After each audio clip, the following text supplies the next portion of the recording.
A importância do riso na vida das pessoas e das populações é inegável. O seu papel na formação da subjetividade é evidente. O riso é, afinal, cultural. Aprendemos a rir uns dos outros, definimos estéticas e políticas a partir dele. Certamente o riso pode também ser ético ou antiético, dependendo do contexto. A moral do riso, que na comédia da modernidade teve um papel ético e político fundamental, perde espaço hoje para um humor cada vez mais conservador e até fascista, em que o politicamente correto e o politicamente incorreto disputam poder contra a inteligência. Mesmo assim, aceitamos com facilidade a ideia de que rir é melhor do que chorar e que a comédia é melhor do que a tragédia. Em todas as culturas, o gesto de rir está imediatamente associado ao prazer, enquanto o gesto de chorar está associado ao desprazer. Muitas vezes, contudo, rir e chorar alternam sentidos e até se confundem. Você ouviu aí um trecho do livro Ridículo Político da Márcia Tiburi, essa figura incrível. A Márcia Tiburi é uma filósofa, ela é uma pensadora, uma escritora, uma figura política e uma figura que pensa de forma, eu acho, muito relevante a sociedade brasileira dos últimos tempos. Ela escreveu também Como Conversar com um Fascista, que foi um livro muito polêmico e muito importante, que deu o falar, e ainda está dando, e que transformou a minha vida. Ela tem vários livros, como O Feminismo em Comum para Todas, Todas, Todes e Todos.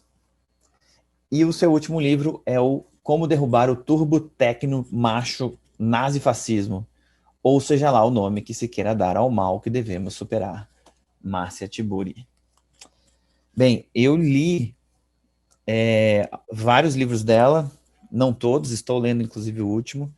Ela é uma figura sensacional e é uma honra recebê-la aqui no meu podcast. Senhoras e senhores, com vocês, Márcia Tiburi. Fábio Lins!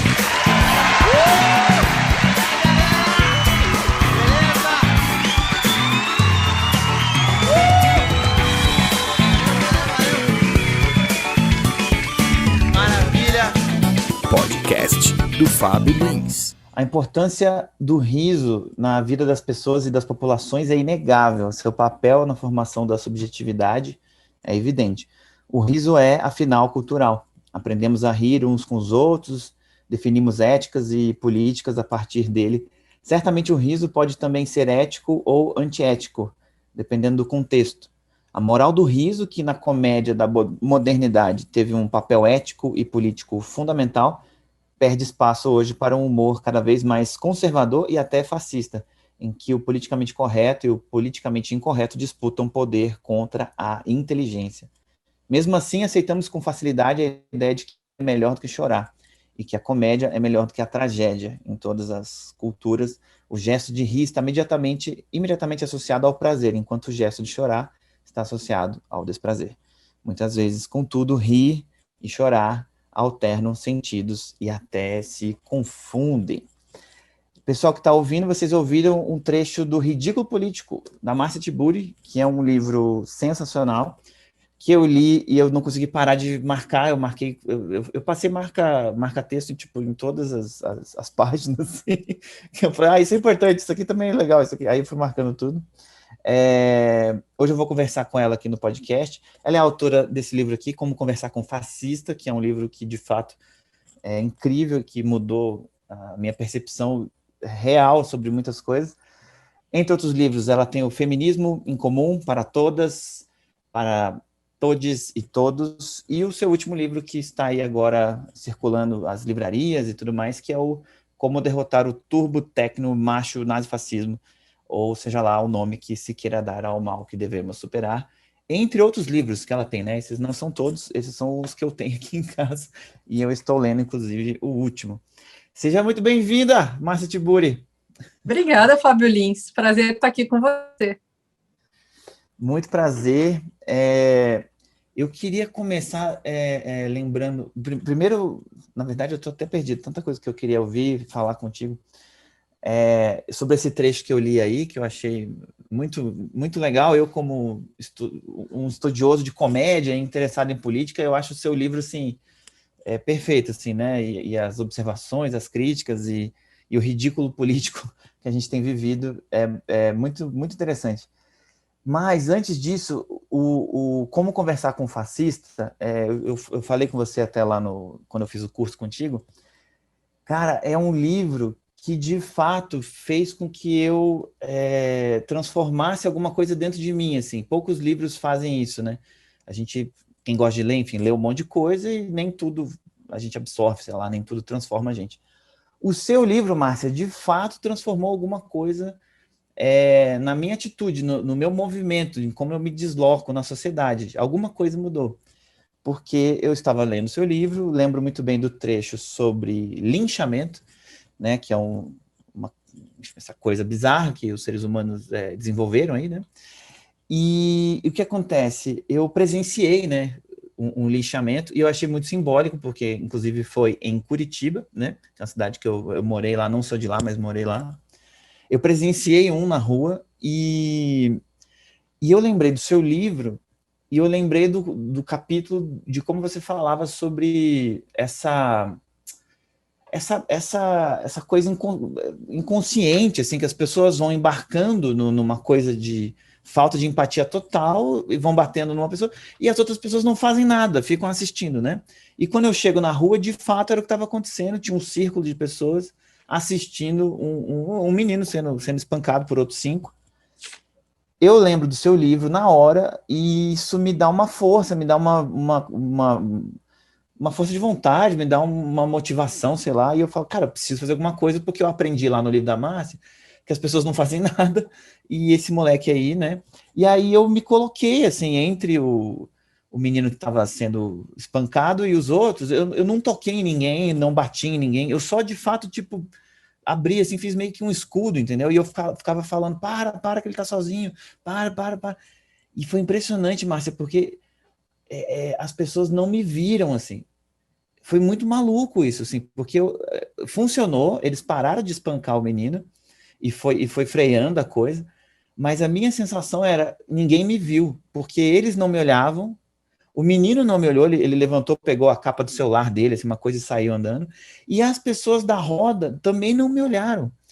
Eu lembro muito dessa sensação, assim, de eu falar, eu sou o homem invisível, é isso, né? E eu voltei para a lanchonete onde eu estava, continuei comendo lá, mas foi uma experiência bizarra e que o seu livro estava totalmente conectado ali. Então, eu queria te agradecer, de fato, porque é um dos poucos livros que mudou mesmo, assim, alguma coisa interna, assim, e externa mesmo, né? Sobre as minhas escolhas, assim. Então, essa é a história. Ô, Fábio, você sabe que eu que quero te agradecer porque você salvou a vida de uma pessoa e eu acho que assim nós temos que te agradecer por você ter salvado a vida de uma pessoa e também por ter salvado essas pessoas todas que estavam ali na posição de linchar outrem. Você salvou essas pessoas de se tornarem assassinos. Então, quem merece um agradecimento bem importante aqui é você. E sobre você ter lido meu livro, eu fico feliz que meu livro tenha atravessado o seu caminho e tenha trazido essa sensibilidade, essa memória. Agora, certamente, nós só podemos ser tocados por alguma coisa que já está em nós. Então, na verdade, é um encontro, né? Ou seja, você, quando leu esse livro, você já carregava uma inteligência, uma sensibilidade que permitia que você, enfim, você estava aberto a isso, que, enfim, já está em você. Então, é uma sorte para mim que você tenha encontrado também o meu modesto livro no meio do caminho. Eu me lembro quando eu escrevi esse capítulo, Fábio, porque eu também sempre fiquei muito perplexa com essa potencialidade das maltas, né, desses grupos violentos, de se conduzirem de maneira irracional contra um alvo, seja uma mulher, seja um homem, seja uma pessoa trans, seja quem for, mas esse suspeito, né, esse inimigo imediato que esses grupos, que são as maltas, que são formulações sociais, né, são configurações sociais que envolvem um pequeno grupo de pessoas movidas pela violência. Tem um capítulo muito interessante naquele livro do Elias Canetti sobre isso, sobre as maltas. E o que você comenta aí dessa cegueira, da impossibilidade de ver, de você ter se sentido invisível, também é muito curioso. É muito curioso porque, de fato, isso mostra como as pessoas estão em transe. E como o olhar se dirige apenas... É como se o olhar se concentrasse apenas naquela figura que é escolhida como vítima. E você, que era a figura que desmanchava a estrutura da matança, você não era visto, mas ao mesmo tempo você conseguiu desestabilizar essa estrutura. Você foi uma figura que irrompeu na cena, provocando uma desorganização dessa matança que parecia inevitável. Então, é assustador ouvir o teu relato, mas eu posso dizer obrigada e parabéns pela coragem, que não é a atitude dos linchadores, né? Os linchadores nunca têm coragem, eles agem justamente na covardia. E por isso, como eu falei no livro, o sujeito que espanca, ele criou, junto com o grupo, uma espécie de desculpa. O grupo é a própria desculpa. Ele não está ali. E talvez pelo fato de que ele não se sente ali, como sujeito da responsabilidade, ele se sinta tão autorizado justamente para bater, para espancar, para matar, e ao mesmo tempo para não ver você, que era o agente desestabilizador do jogo perverso. Jogo perverso, total. Isso que você disse sobre essa ideia que a pessoa tem, né, como se ela fosse meio neutra, né, ela tá ali no bolo e ela, não, mas não sou culpada, né, assim, me parece um movimento, assim, que tá muito forte na internet, né, tipo, hoje em dia, assim, é algo que tem esses linchamentos virtuais, né, e eu, enquanto comediante, né, e sou ator e tenho uma escola, né, que a gente dá cursos de comédia e tal, eu falo muito sobre isso com os alunos, porque eu vejo que meus colegas comediantes, muitos, eles acham que eles não têm responsabilidade sobre nada, assim, que alguns acham que podem falar qualquer coisa e que isso nunca vai afetar nada, porque ele acha que ele é uma figura neutra no jogo de formação de cultura, de formação de sociedade. Mas me parece que isso é uma grande cagada, assim, né? Porque você está sempre se colocando a favor de alguma coisa, contra outra coisa, né? Tipo... mas então, o que está em jogo aí, que eu acho que é o núcleo bem duro, bem forte dessa história, é essa cultura da desresponsabilização. Tipo, a culpa não é minha e a responsabilidade também não é minha. Os outros estão fazendo, eu também posso fazer.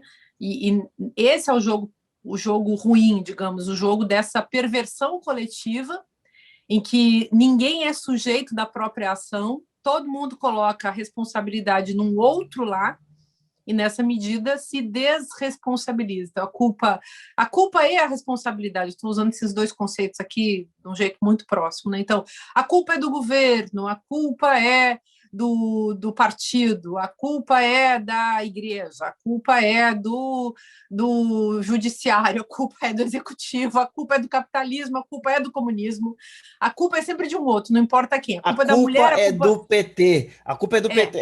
A culpa é do PT. Em última instância, a culpa é do PT.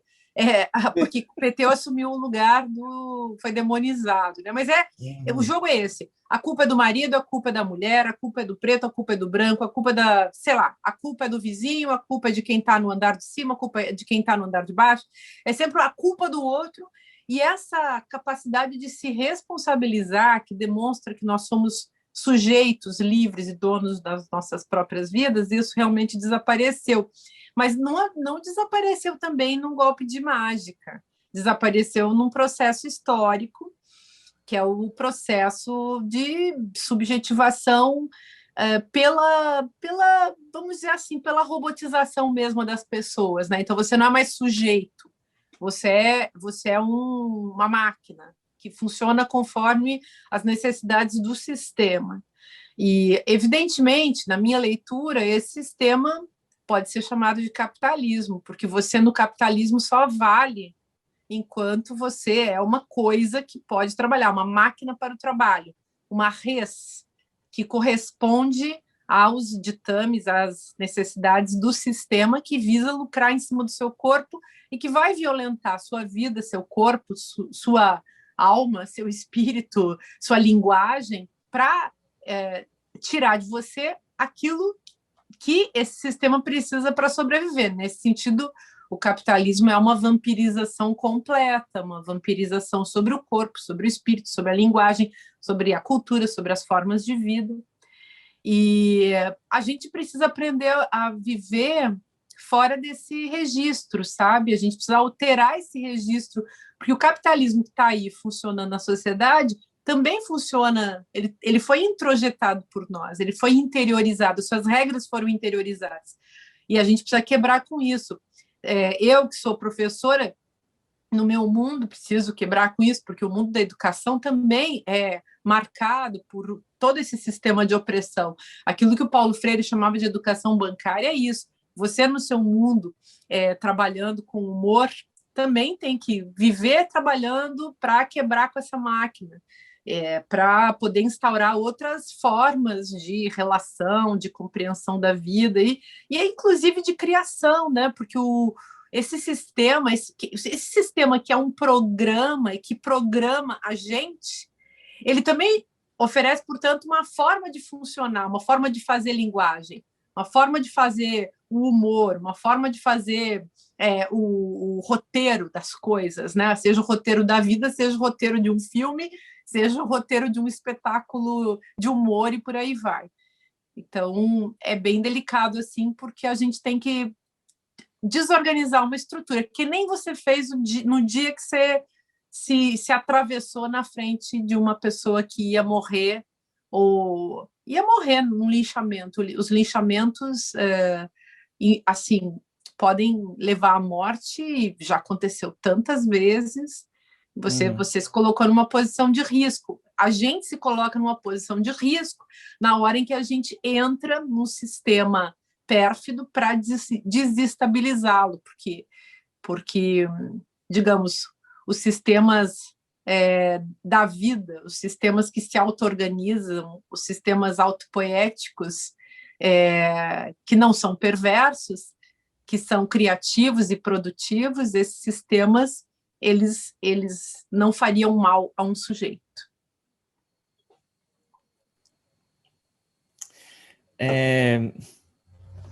Esse livro seu, Ridículo Político, ele... Bem, tem uma informação que eu acho que é incrível, que eu sempre comento com as pessoas quando eu vou falar sobre você, sobre o seu trabalho, que é, gente, a Márcia Tiburi, ela já tinha previsto que o Bolsonaro ia ser presidente do Brasil, né? Isso foi em que ano que você foi no golpe? Foi no... Então, eu comecei a suspeitar da importância do Jair Bolsonaro. Eu já falava sobre ele, inclusive, em 2015, né, nesse livro aí que você citou, o Como Conversar com o Fascista. Tem análises das falas dele nesse livro, né, das proposições e posturas. Mas quando eu escrevi o Ridículo Político, em 2017, eu acho que esse livro antecipa, assim, Bolsonaro. Eu falava muito disso nessa época. E acho que a prova de que a minha tese faz sentido se deu justamente na eleição de 2018, na qual se elegeu não apenas Bolsonaro, porque eu não estou analisando só o fenômeno Bolsonaro, mas o fenômeno todo, a situação como um todo, né? O fenômeno nacional e internacional do ridículo político. Eu continuei trabalhando com isso, aliás, depois, e há pouco tempo, esse ano de 2020, publiquei um artigo chamado De Volta, né, ao Ridículo Político, e em que eu analiso, mas aí é um artigo mais chato, mais acadêmico, não sei nem se você leu, se você não leu, eu te mando depois, mas em que eu continuo avaliando a pertinência, o poder e dessa tecnologia política que é o ridículo político, porque é uma tecnologia política. Donald Trump e vários outros desses personagens estrangeiros, e falei bastante disso também nesse livro sobre o turbotecno, macho, nazi, fascismo, vários personagens que são tiranos internacionais têm usado essa, vamos chamar assim, eu chamo de tecnologia política, mas é na verdade uma astúcia, é uma artimanha política que capitaliza o sujeito na sociedade do espetáculo. Você lembra como o Bolsonaro, quando chegou, ele era tratado como um grande bobo, um grande bobalhão, um tiozão engraçado que falava umas asneiras, mas que não era esse é o ponto importante. Ele não era, claro, ele fazia rir pessoas digamos, muito próximas dele, assim, mentalmente falando, do ponto de vista cognitivo, próximas do tipo de epistemologia que ele oferece, né? Vamos chamar assim, e o tipo de linguagem que ele oferece, mas muitas pessoas, e esse é um problema também muito sério, Fábio, muitas pessoas não levavam Bolsonaro e o que ele representa e figuras similares a ele a sério. Então, em 2017, essas figuras começaram a aparecer. Em 2018, essas figuras foram eleitas, mas as pencas no Brasil. Tem vários. Nesse livro do Turbotecno, Macho, Nazi, Fascismo, eu faço uma avaliação, cito ali alguns desses nomes bem importantes, que se capitalizaram e só se elegeram e só se tornaram, portanto, pessoas importantes, vamos colocar aqui entre aspas de destaque, porque é um conceito, a importância que é um conceito tenso e problemático, e essas pessoas só se tornaram importantes, então, porque fizeram uso justamente dessa artimanha, para aparecer, porque o que faz o ridículo? O que é o ridículo, né? Sobre o qual eu estava falando? O que é esse ridículo? Na nossa linguagem brasileira, a gente chama de ridículo tanto aquilo que causa vergonha alheia, ou seja, alguma coisa que a gente assiste, uma cena. Não é o indivíduo, é a cena. Não é o indivíduo no sentido essencial ou individual. É a cena da qual alguém participa. Então, uma pessoa, sei lá, qualquer um de nós que saia caminhando na rua esqueceu, por algum motivo, de colocar a roupa de baixo, as calças, e saiu pela rua atarantado de sapatos e a parte de cima da sua vestimenta. Digamos, essa pessoa, numa situação dessas, vai passar por um ridículo, vai ser uma cena ridícula, todo mundo que vai olhar para essa pessoa vai ficar com vontade de rir, misturado com uma pena, com uma piedade da situação. A gente vai chamar essa cena de uma cena ridícula, a cena em que alguém apareceu fazendo uma coisa que é vexaminosa, que ninguém gostaria de estar fazendo e que ela mesma não gostaria de estar fazendo, mas aconteceu de ela fazer. Então, é ridículo quando nós chamamos de ridículo aquela cena na qual alguém se soubesse que está fazendo, se sentiria desconfortável. E a gente começou a falar muito nos últimos anos de algo que se chamou de vergonha alheia. Então quando alguém comete uma cena vexaminosa, vergonhosa, e ela mesma não percebe, não sente vergonha, mas os outros sentem vergonha. E eu me lembro, quando eu desenvolvi esse conceito, eu estava analisando os nossos personagens políticos e eu me lembro do Michel Temer, que foi uma figura muito importante no nosso país, porque é o sujeito usurpador, a figura que entra, que ajuda o golpe, ajuda a produzir o golpe, um pivô desse golpe, e ele tinha várias atitudes que eram consideradas ridículas. O Brasil inteiro sentia vergonha alheia dessa figura. Em relação ao Bolsonaro, nós também sentimos vergonha alheia, mas depois vieram outras afetividades complementares a essa vergonha alheia. E no Brasil a gente também chama de ridículo aquilo que é muito pequeno. Então, sei lá, você vai pagar uma conta, vai jantar com um amigo, tomar um sorvete, sei lá, aí fica aquela disputa, quem é que paga, aí o outro, que ridículo, deixa que eu pago, algo assim, né? Você fala uma coisa que é muito pequenininho. Então, sei lá, uma diferença básica que você diz, isso é ridículo. Então, coisas assim que são absolutamente incompreensíveis. E isso passou a ser de fundamental importância para a política, ou seja, é justamente aquele lugar, aquela coisa, aquele elemento que ninguém vai perceber, que ninguém dá bola, que não é importante para ninguém, mas que os políticos começaram a tratar como sendo de suma importância. E esses personagens, né, que vão para a cena, para o espetáculo. E ali, onde eles não poderiam se tornar importantes, eles se tornam. No Foucault, Foucault tem um texto chamado Os Anormais, e nesse texto ele fala do grotesco e fala dos governantes grotescos, infames e ridículos. E esses governantes seriam justamente aqueles que... E ele fala dos governantes, mas fala de vários personagens da sociedade que fazem discursos desqualificados e que, justamente por serem desqualificados, se tornam superpoderosos. Então, isso é bem interessante. E essa questão do grotesco, aí ele fala, né, do ubuesco, citando uma peça de teatro que era uma farsa, né, uma comédia, uma pequena comédia do século XIX, que você deve conhecer, de um francês chamado Alfred Jarry. E o Alfred Jarry escreveu o Bourroi, o Bourrei, lá no final do século XIX, e era justamente inspirado na tragédia do Macbeth, de Shakespeare, uma tragédia. Então ele faz a farsa, que é uma peça, digamos assim, uma peça menor, uma peça de gozação da tragédia. E ali o Ubu-rei, o pai Ubu, esse pai Ubu, ele é um sujeito que chega ao poder, mata o rei, e começa a matar todo mundo e só quer matar, comer e ficar rico e fazer lambança e bagunça. E esse Ubu-rei esse personagem virou emblemático dentro da história da ridicularia e do grotesco na política.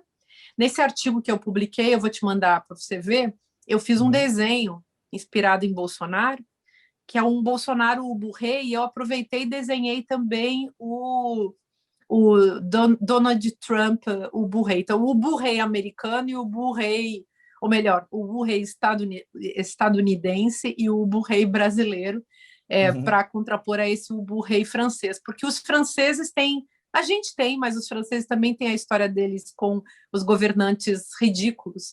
Não é à toa que Marx escreve sobre Napoleão III como uma figura justamente dessa farsa política. Daí que ele escreve aquele texto 18 Brumário falando que a história se repete como tragédia, mas às vezes, ou melhor, constantemente como farsa, né? Então, a farsa da política é essa farsa do golpe, é essa farsa que leva historicamente, figuras como Napoleão III ou como Michel Temer e Bolsonaro ao poder. Nossa Senhora, sim, a gente está explodido. Esse percurso, esse percurso do ridículo e ganhando né, esse alcance, né, e essa importância, assim, também fico aqui fazendo paralelos da minha bolha de comediantes que fizeram escolhas muito cruéis assim na sua comédia, muito agressivas assim, e que ganharam cada vez mais público justamente por tais escolhas, né? Até mesmo tem um livro muito bom, o Racismo Recreativo,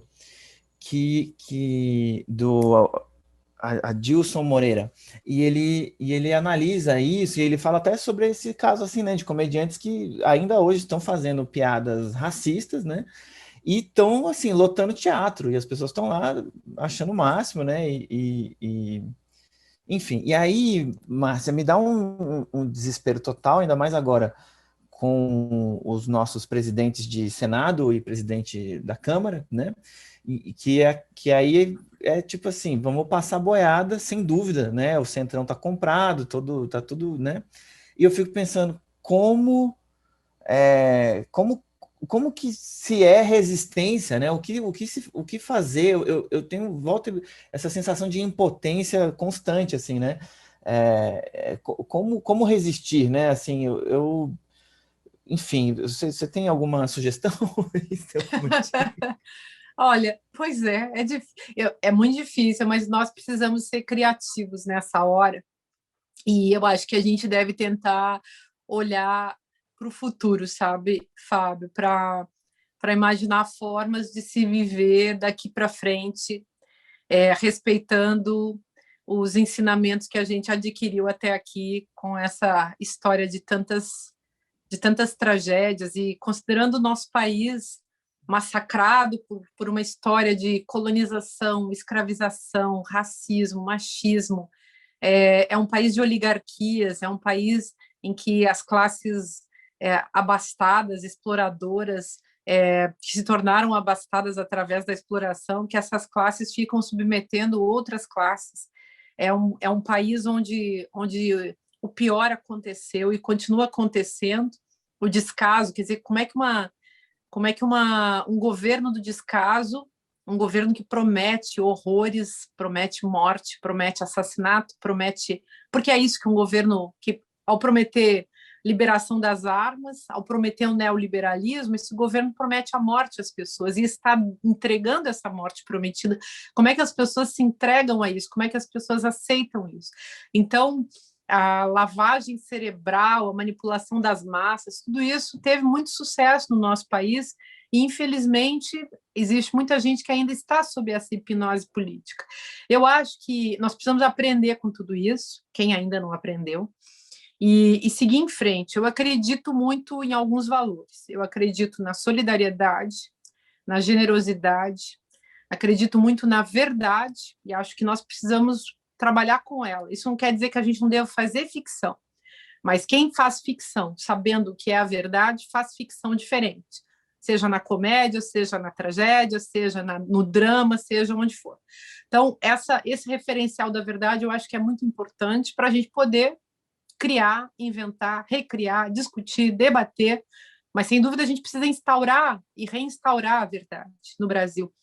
Todos os andamentos dos poderes estabelecidos do judiciário, executivo, o legislativo, dependem dessa reinstauração da verdade que foi perdida num mundo de pós-verdade, de fake news, de desinformação. O quarto poder, que é a mídia, se não se reconectar com a verdade, se é que algum dia teve alguma conexão mais forte com ela, esse poder não tem futuro. Quer dizer, o mundo que nós conhecemos vai ser destruído se não houver uma restauração da verdade. Não há futuro sem isso. Então, eu acredito que nós precisamos trabalhar a partir desses valores. E é claro que tudo isso precisa virar cultura, precisa virar educação, precisa virar arte, precisa virar economia, precisa virar direito, então precisa virar saúde, tudo isso precisa virar política pública, né? Então, eu acredito muito nisso, mas acredito também na importância da dialética, vou chamar assim, essa dialética entre a singularidade das pessoas, dos indivíduos, que deve sempre ser respeitada, e a coletividade. Então, é importante que a gente saiba atuar como coletivos. Eu quero dizer assim, é importante que a gente saiba acompanhar uns aos outros, escutar uns aos outros, ter generosidade uns para com os outros. É importante que a gente se acompanhe. Então, legal fazer aula, fazer educação, fazer curso. Numa hora é você que está dando curso, outra hora é você que está fazendo curso, né? Você age assim, eu também ajo assim, eu tento escutar pessoas, eu tento, às vezes sou eu que devo falar, às vezes eu me coloco na posição da escuta. Eu acho que essa é uma postura ética básica para a gente seguir. Ao mesmo tempo, claro, eu estou falando isso no nível da organização ética, né, da nossa vida, mas no nível político, evidentemente, nós precisamos fazer construções mais consistentes e escolhas mais responsáveis. Sim, nossa. No seu... inclusive, você comentou sobre, às vezes você também é aluna e escuta, né, e tal. Tem uma live, eu quero indicar para quem estiver ouvindo aqui, acompanhando, uma live que você fez com a Rita Von Hunt, que é uma coisa maravilhosa, assim, essa live muito, muito boa, assim, uma conversa incrível, assim, um papo que me inspirou muito, me alimentou muito, assim, me deu enfim, tá bem legal. Eu acho que foi pelo seu Instagram ou pelo dela? Foi, teve no Instagram. Quando eu estava lançando esse livro, eu bati um papo com umas pessoas e a Rita Von Hunt foi uma das pessoas. Foi bem legal, né? Que bom que você assistiu. Obrigada por sugeri-la. É muito boa. E aí, dentro disso, desses cursos, desses coletivos, nos seus livros, né, pelo menos dois que eu lembro que eu vi, você fala um tanto sobre essa perda da subjetividade, né, justamente, assim, que é uma coisa que vai destruindo tanto, assim, né, a nossa capacidade de ter uma relação saudável, né, com o coletivo, assim, né. E como que se cria subjetividade de repente, e como que a gente de repente pode alimentar a subjetividade em pessoas que talvez assim elas não têm tempo para parar ou elas já estão tão imersas num cotidiano tão duro, numa vida tão puxada, como será que a gente pode fomentar mais subjetividade, criar mais aprofundar isso? Então, Fábio, esse é um assunto para mim muito, muito complexo, muito antigo também na minha vida, e eu escrevi um livro que foi publicado em 2014, chamado Filosofia Prática, no qual é um livro sobre ética, e é nesse livro que eu tento desenvolver uma teoria que responde justamente a questão que você acaba de colocar. E ali, qual é a minha preocupação? Tentar entender o que aconteceu com a gente, né? Para que essa dessubjetivação tenha se dado com sucesso, como é que ela foi operada, né? Como é que ela foi construída. E aí eu falo que dentro do sistema ideológico e econômico-político no qual a gente vive, que é o capitalismo, que é a forma econômica dominante desde a virada do que se chamou Idade Média para a Idade Moderna, em termos de Europa, mas que, no nosso caso, nos pega como? Nos pega porque nós somos, como latino-americanos, como brasileiros, o fruto justamente dessas viagens que buscavam explorar e conquistar, e que são viagens que levaram à invasão do território no qual nós habitamos hoje. Nós somos herdeiros desse processo, herdeiros de um vasto e longo processo de colonização.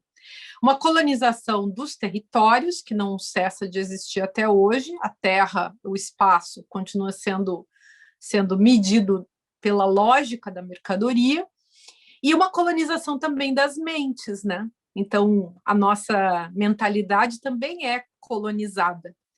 E essa é uma questão. Esse ano, inclusive, eu vou lançar um livro, Fábio, que se chama Complexo de Vira-Lata, que é uma análise da humilhação colonial. E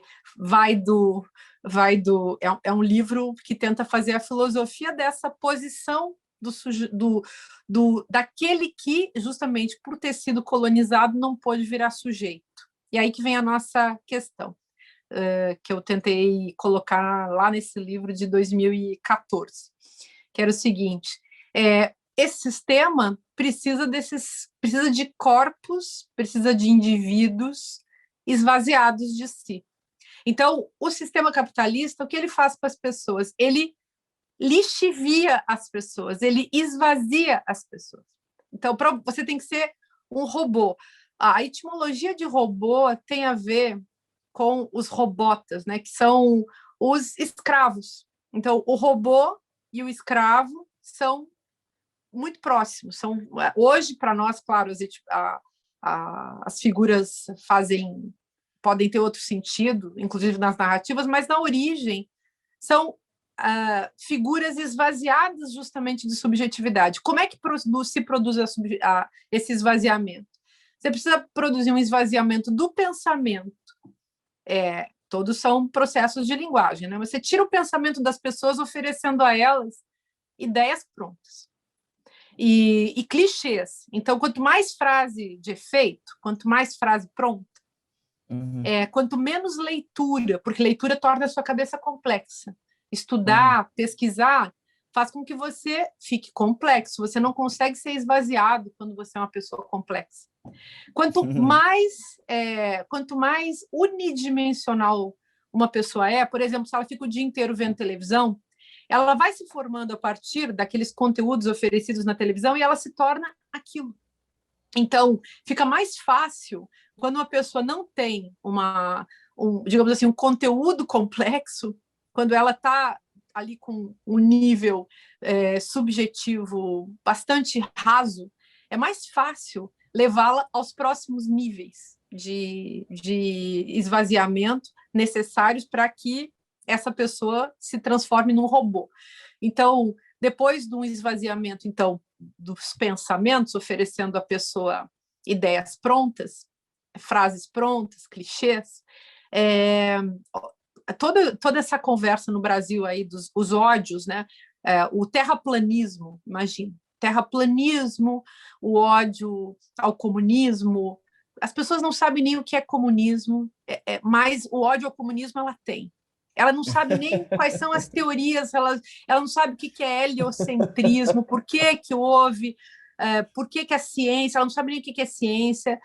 Ciência já é uma palavra muito complicada na cabeça dela, então ela fica com esse patamar assim, muito raso, mas ali, digamos, ela assume as ideias prontas, né? Por isso que essas pessoas, muitas vezes, dão a sensação de que elas estão vivendo na Idade Média. Embora, claro, a Idade Média fosse uma época muito rica em termos de produção de pensamento, de cultura, de arte, etc., a gente tem a sensação de que elas têm, pelo discurso que elas demonstram em torno de Deus, porque é um Deus absolutamente sem complexidade, então parece que elas estão vivendo assim, num passado que já foi superado. Por quê? Porque elas trazem pensamentos prontos que são vendidos a elas por igrejas de mercado, né, que estão por aí justamente para fazer isso e se aproveitando, lucrando em cima dessa ingenuidade, dessa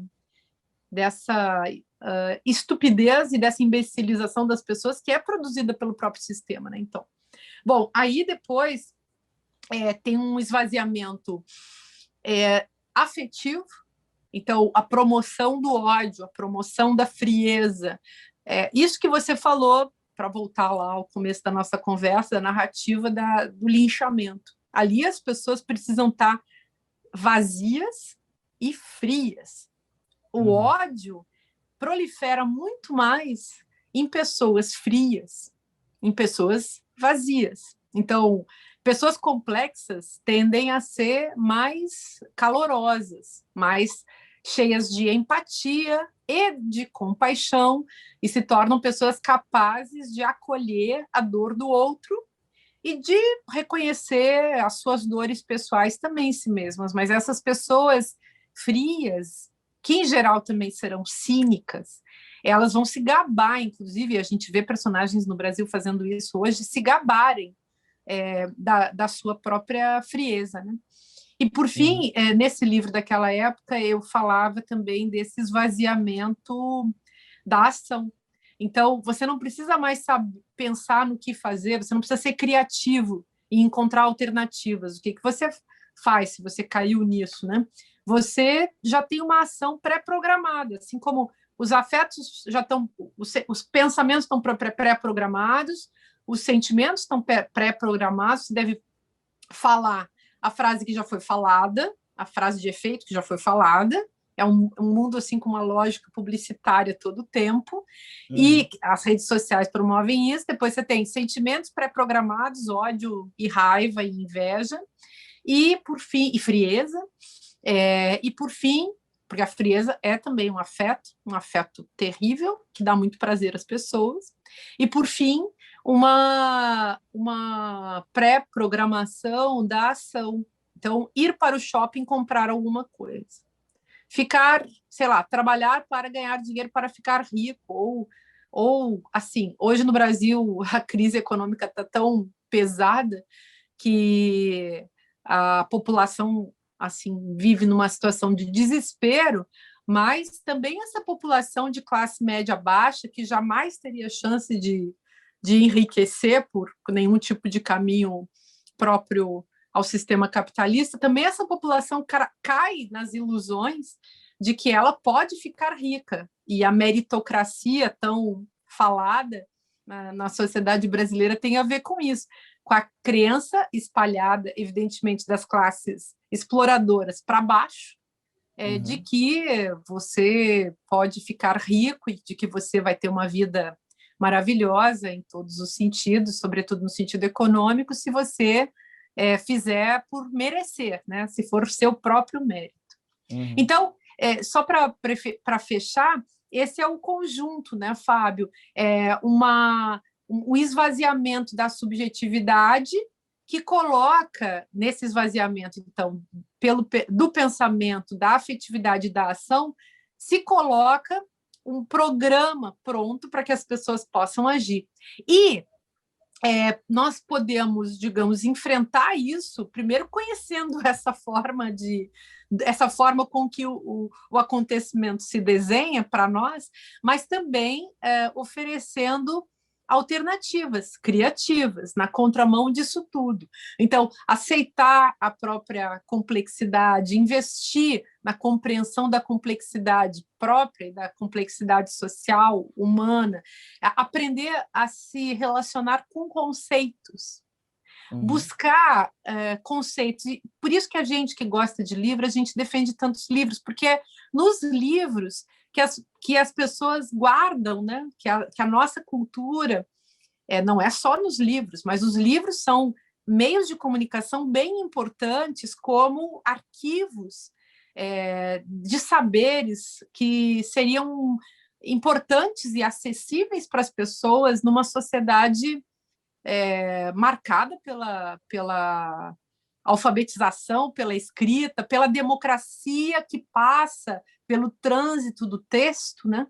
Então, eu não quero dizer com isso que não existam outras formas de transmitir saber, conhecimento e cultura. E há a cultura oral, do diálogo, a cultura oral, das narrativas, da conversação, tudo isso é muito importante, mas a complexidade da nossa sociedade, sem dúvida, é promovida, ajudada e respeitada também pela textualidade, que não deve nunca ser jogada fora, essa textualidade complexa que está nos livros, seja na literatura, seja pensando a literatura ficcional, a literatura não ficcional, as teorias, as filosofias.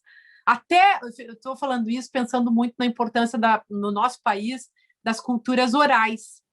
Mas lembrando também que o próprio Davi Copenaua, que é um xamã Yanomami, tão importante, ele é um homem muito importante, ele é um xamã iluminadíssimo. E ele se deu conta que esse ser humano branco, esse ser humano que é não índio, que esse ser humano, ele podia ser que ele entendesse melhor as coisas que os povos falam, que os povos chamados indígenas, né?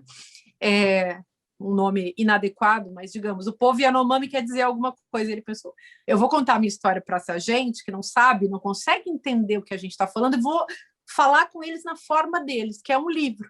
Então, ele escreve, ele dita, né, para o Bruce Albert, que é um antropólogo, ele dita esse livro que se chama Queda do Céu, e que é uma coisa genial. Enfim, falando isso porque eu acho que nós precisamos nos ajudar para que a nossa, vou colocar aqui entre aspas, evolução seja coletiva.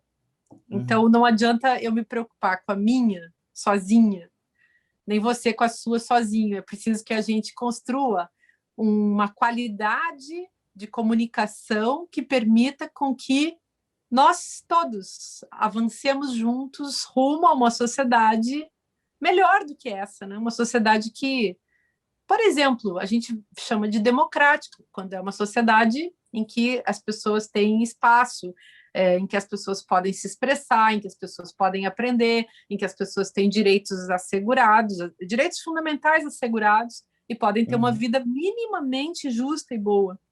Então, eu penso muito nisso. Juntando várias coisas que você falou, eu queria lembrar para quem está ouvindo aqui que, inclusive, nos cursos do Espaço da Comédia, né, que a gente tem curso de improviso, de stand-up, de teatro, a gente tem bolsas, né, para pessoas trans, a gente tem bolsas para os povos originários, né, para os indígenas, e para pessoas com deficiência. Inclusive, algumas vagas já foram preenchidas. Temos o primeiro indígena que se inscreveu, inclusive, estou bem empolgado aí, porque do semestre passado vieram 3, mas eles acabaram saindo assim no meio do percurso, que acontece, né? Mas dessa vez veio um menino assim que tá super afim e tal, mandou mensagem, e acho que vai rolar aí. Agora, é muito legal isso que você falou sobre, eu até anotei aqui, né, essa questão do esvaziados de si mesmo, né? A gente vai vivendo nessa sociedade que a gente está vazio de si. E é louco, porque no processo do curso de comédia, em particular, é muito normal algumas figuras entrarem na expectativa de produzir as piadas que já estão aí, né? As piadas que já foram dadas, assim, né? E eu venho com um convite que é falar, não, amigo, é justamente para você descobrir qual é a sua, né? A sua individualidade, para você fazer um material autêntico. E aí isso junta com uma outra questão, porque muitas pessoas mandam mensagem para mim, assim, eu tenho um curso de oratória também, né, ou esse de improviso, de comédia, e elas falam assim, não, mas eu não tenho isso, eu não conseguiria fazer, eu não estou preparado para isso, eu não vou conseguir, eu não tenho dom, eu não sei o quê. E aí eu quero fazer a conexão com esse espírito do vira-lata, né, desse complexo de vira-lata, que parece que é isso, parece que a gente nunca está pronto e sempre tem um outro que é o modelo, que é o ideal. E aí tem duas coisas, que uma parece que só aquele lá vai conseguir fazer, e outra, a pessoa parece que não percebe a capacidade de aprender, que ela sempre acha que a coisa é um dom e não é um caminho a ser percorrido, assim, né?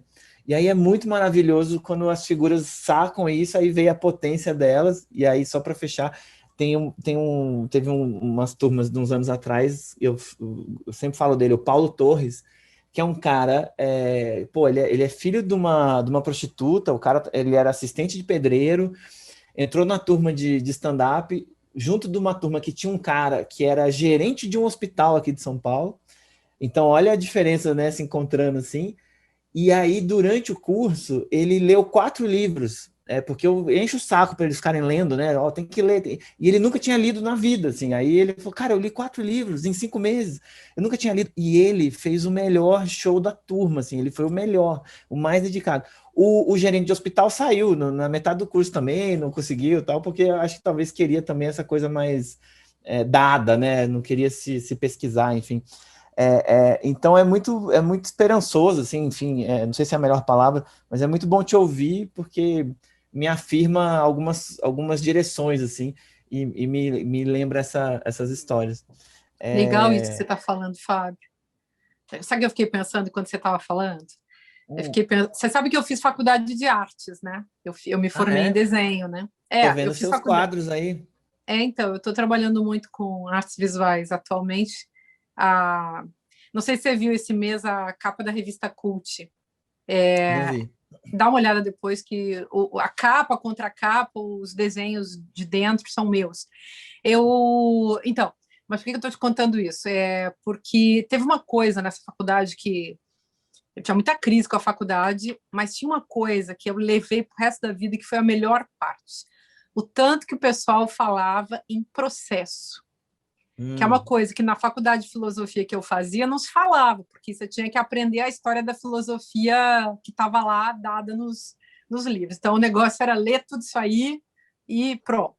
Mas, na faculdade de artes, tinha essa coisa, que era você ter que desenvolver o seu próprio processo. Eu demorei muito, eu fui fazer filosofia, acabei me entregando lá para filosofia, e só faz pouco tempo, claro, sempre desenhei e tal, mas eu resolvi levar isso a sério desde que eu tive que sair do Brasil, resolvi voltar às artes visuais e voltar ao desenho e à pintura. E todo o tempo, mesmo para mim, eu acho que eu desenvolvi um processo na minha produção filosófica e literária, mas o desafio, a essa altura da minha vida, foi desenvolver um processo artístico e criativo num ambiente que, por mais que eu tivesse lá minhas habilidades, entre aspas, era para mim muito novo. Então, isso que você está falando é como se a sua escola fosse uma escola de arte, né? Num certo sentido, né?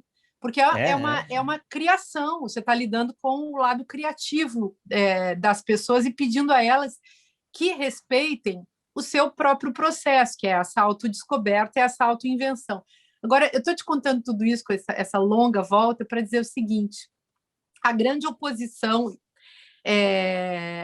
que eu acho que organiza os seres humanos é a oposição entre inveja e gratidão. E, olha só, as pessoas do campo da inveja, aqueles que foram forjados na inveja, são pessoas não criativas. Forjado na inveja. Você é construído na inveja, porque a inveja não é um sentimento só, ela é uma postura. Isso é a teoria da Melanie Klein. Eu gosto muito dessa teoria. E as pessoas que são forjadas na gratidão são pessoas criativas. Então, a generosidade... Claro que existem pessoas não generosas nesse campo, mas a generosidade dos artistas sempre é muito comovente. E a marca do campo das artes é a gratidão. E então, a gratidão, que é um afeto positivo, que envolve alegria, que envolve generosidade, que envolve liberdade e que faz avançar a linguagem. Então, o desafio para quem trabalha com artes mesmo no campo da educação é sempre você tirar as pessoas desse território da inveja, que é um afeto primitivo e um afeto anterior ao desejo, e, portanto, quem está antes do desejo não consegue ser criativo porque fica sempre esperando o outro inventar para você. E quando o outro inventa, você vai lá e ainda fala mal. Esse é o invejoso. O invejoso é aquele que espera a solução do outro, porque ele não tem criatividade para inventar. Quando o outro inventa, em vez de agradecer, ainda consegue falar mal. Então, as pessoas criativas são aquelas que são pessoas do campo da gratidão, do campo dos bons afetos, que vão vibrar com a alegria dos outros, né? E que, portanto, vão ter uma conexão mais livre também com a sua própria alegria. E aí vai ser mais fácil. E você que trabalha com humor, lida com alegria, né? E é importante isso que você está falando, porque você está tentando construir com essas pessoas uma alegria autóctone e não querendo vender para elas uma alegria, digamos, entre aspas, pré-fabricada. Você não está dando uma mercadoria, né? Você quer mexer com a criação humana e não oferecer a elas uma mercadoria pronta que ela vem lá e adquire como uma técnica, né? Exato. Nossa, total. E eu volto e meia, eu perco aluno justamente quando ele quer essa coisa dada, né? Ele quer essa coisa pronta. E eu falo, amigo, olha, não vai rolar assim. Eu tô aqui para te ajudar, não tô aqui para te dar um Big Mac, entendeu? Vamos descobrir a sua fórmula aí de hambúrguer, sei lá, o que você quer fazer, né? É importante avisar sempre, né? Total. Nossa. É um desafio, né? É um desafio. Dói um pouco, é meio assim, mas vale a pena, fala sério, né? Falando em gratidão, eu sou extremamente grato ao seu tempo aí, Márcia. Obrigada a você, Fábio. Chegamos ao final. Você é incrível, eu sou muito seu fã. Muito obrigado mesmo. Eu que agradeço. Quero já ler tudo o que você vai lançar aí de novo. Preciso terminar esse aqui outro, que tá muito bom. É aquele bom que dói, né? Porque tanta dureza que tem nos seus livros, assim, mas ao mesmo tempo vai iluminando caminhos, assim, né? Obrigada, fico feliz de ouvir. Muito obrigada. É isso. Boa semana, boa noite. Obrigada. Um beijão para você. Até a próxima. A gente se vê por aí, no mundo virtual. Sim. Obrigada, querido. Valeu. Então tá. Beijão. Beijo. E eu conversei com a Márcia Tiburi, senhoras e senhores. Foi um papo sensacional. Estou aqui meio em êxtase.